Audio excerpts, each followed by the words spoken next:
Hello everyone, today we are going to start our next question number 9 from the exercise 8.3 of class 7. So our question number 9 is find the amount to be paid at the end of 3 years in each case.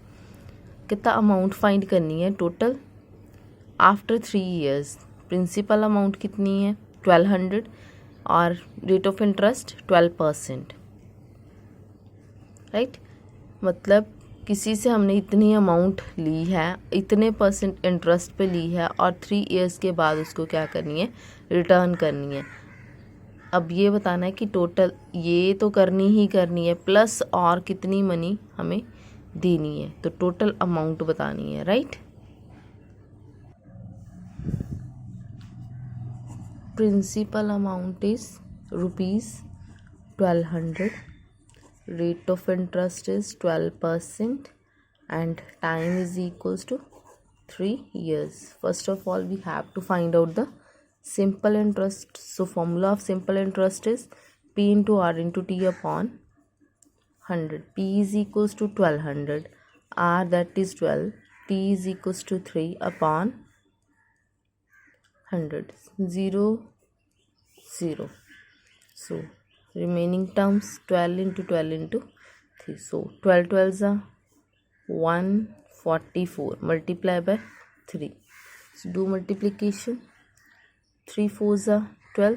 Again 3 4s are 12. 12 plus 1 13. Again 3 1s are 3 plus 1 4. This is rupees 432. Simple interest is equals to rupees 432. Now we have to find out the amount. That amount which we will give after 3 years, right? That is principal amount plus SI. 1200 plus 432 rupees 1632 answer. Right? This is the interest 432 rupees is the interest. We will return the amount 1632. Right?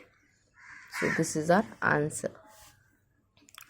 Principal amount given, rate of interest given, time given. Simple interest निकाल लिया, cutting करी, multiply करके ये simple interest आ गया. मतलब इतनी amount तो मुझे देनी ही देनी है, प्लस ये मेरे को इंटरेस्ट पड़ गया, तो मैं ये अमाउंट प्लस ये अमाउंट, अब टोटल अमाउंट कितनी दूंगी, इतनी. Right, this is our A part. Now we have next our B part. B part is P is equals to rupees 7500. R is equals to 5% and T is equals to 3 years. Right, again SI, that is P into R into T upon 100. This is a formula of simple interest. Already I have told you when we have written the formulas. So P, that is 7500, R, that is 5, T same 3 and upon 100. 0 से 0 cancel. Now 75 into 5 3s are 15. Now do multiplication. 75 को 15 से multiply करके देखो कितना आएगा. 15 5s are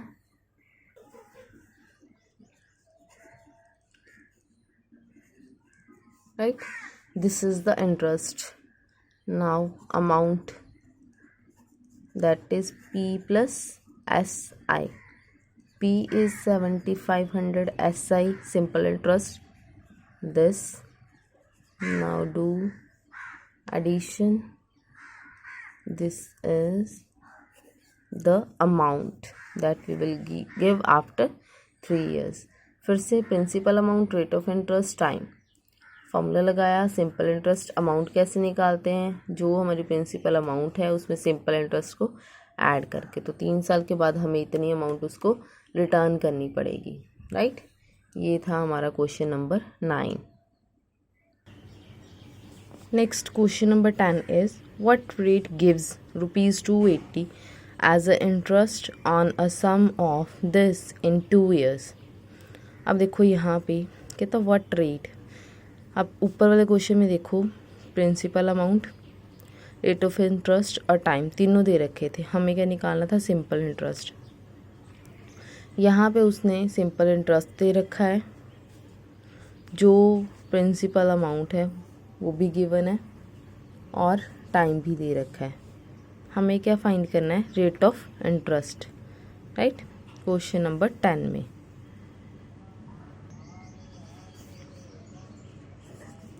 question number 10, rate of interest,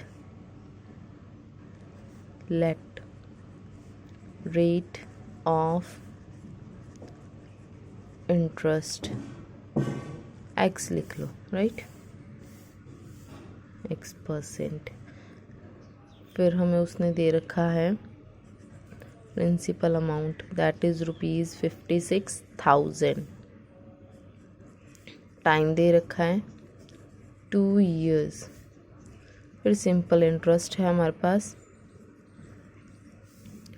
280, right. Now अब simple interest का वैसे फॉर्मूला क्या होता है, P/R/T/100। अब ऐसा ही तो दे रखा है उसने, तो ये मैं लिख रही हूँ 280। P भी दे रखा है 56,000। R नहीं दिया उसने, दैट इज़ X। टाइम दे रखा है 2/100। तो 0 से 2 0 तो कैंसिल हो गई। ये अब इस साइड मल्टीप्लाई हो रहा है तो इधर जाके क्या होगा, डिवाइड होगा। 280 के साथ 560 डिवाइड हो गया। ये 2 भी इधर मल्टीप्लाई हो रहा है, इधर आके भी क्या होगा, डिवाइड होगा। 0 से 0 कैंसिल, राइट। अब देखो 28 1 ज़ा 28, 28 2 ज़ा 56, इधर तो बचा x, ऊपर बचा 1, नीचे 2, ये भी 2, 2 2 ज़ा 4 इक्वल्स टू x। अब यहाँ पे जब डिवाइड करोगे इनको 1/4 को, तो क्या आएगा, मैं साइड पे करके देख लो। देखो 1 तो जाता नहीं 4 के टेबल पे, तो हम एक 0 लगाएंगे अपनी ओर से ना। जब 0 लगाते हैं तो क्या लगाते हैं, पॉइंट। अभी भी नहीं जाएगा ये, तो एक 0 और लगा ली, अब जाएगा ये 25 पे चला जाएगा। ऐसे करके देख लो, चाहे 4 2 ज़ा 8, 2 आ गया, 2 बचा, ये 4 5 ज़ा 20, राइट। 0.25% ये हो गया मेरे पास rate of interest equals to 0.25% answer. This is our question number 10. Next is question number 11. Question number 11, if Meena gives an interest of ₹45, that is interest means simple interest, for 1 year, time 1 year, and rate of interest 9%, what is the sum she has borrowed? We have to find out the principal amount. Principal amount हमें क्या करनी है, find out करनी है, right?